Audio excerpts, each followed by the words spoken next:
जाता है, कहते हैं वो महापापी व्यक्ति होता है, महापापी। कैसे?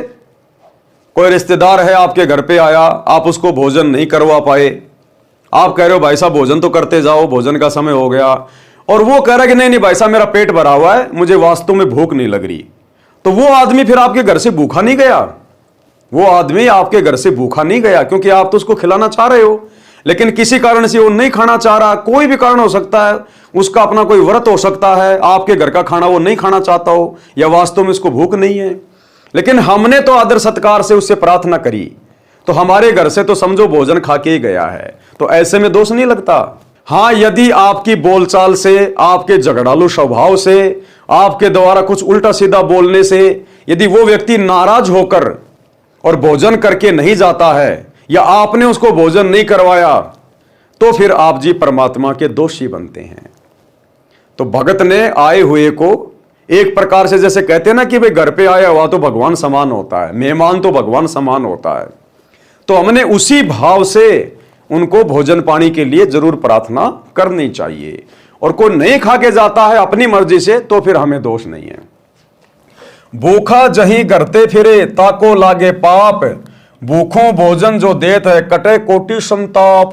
करोड़ों पाप कर्म नष्ट हो जाते हैं जो भूखे को भोजन खिलाता है। अब भाई और बहनों, ये वाणी क्या कह रही है? भूखा जहीं घरते फिरे, जिस घर से भूखा व्यक्ति चला जाए ताको लागे पाप। यहां तो गुरुदेव कह रहे हैं अगर आपके घर से कोई भूखा चला गया आपकी कमजोरी के कारण, तो आप बहुत बड़े पाप के भागी हैं।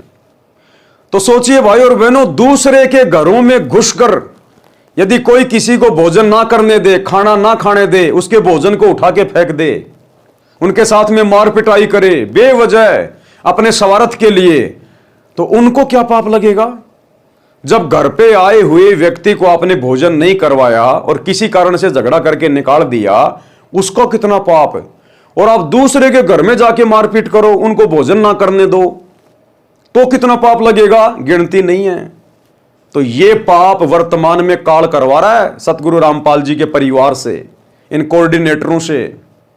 साध संगतियों में जाते हैं ये लोग, पुलिस वालों को लेके साध संगतियां बंद करवाने के लिए, भंडारे बंद करवाने के लिए, और वहां जाकर सत्सेवक भाई बहनों के सामान को फेंकते हैं, हलवे राम को फैला देते हैं, भक्तों के साथ मार पिटाई करते हैं, थाने में लेके जाते हैं, उनको भोजन नहीं करने देते, भंडारा नहीं करने देते।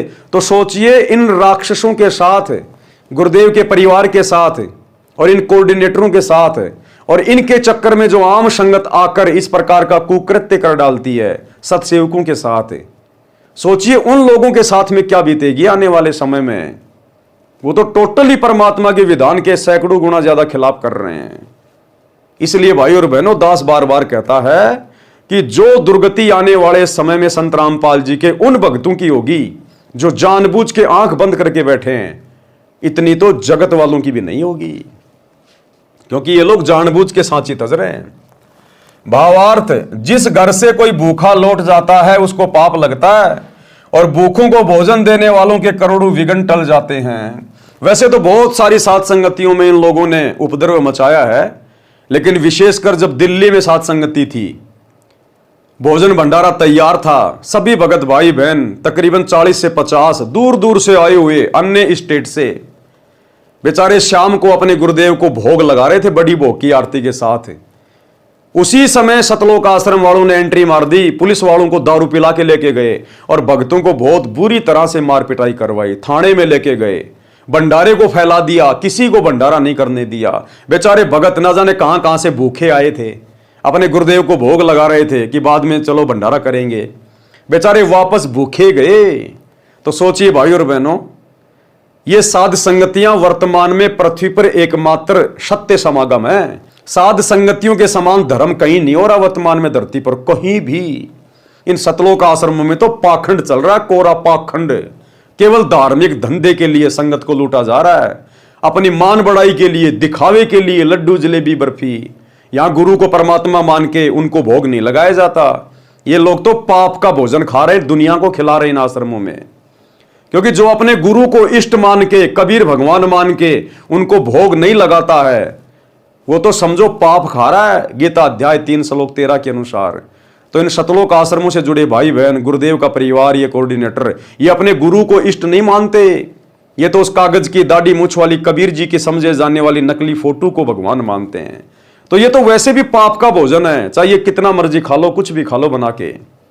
एकमात्र सत्य समागम गुरुदेव की गैर हाजिरी में 2014 बरवाला कांड के बाद यदि धरती पर कहीं हो रहे हैं तो केवल साध संगतियों में, और उन साध संगतियों में जाकर काल प्रेरणा से उत्पात मचाना, भंडारे बंद करवाना, ये दुनिया के सबसे बड़े पापी हैं, सबसे बड़े पापी। अरे रावण के कोई सींग थोड़ी थे,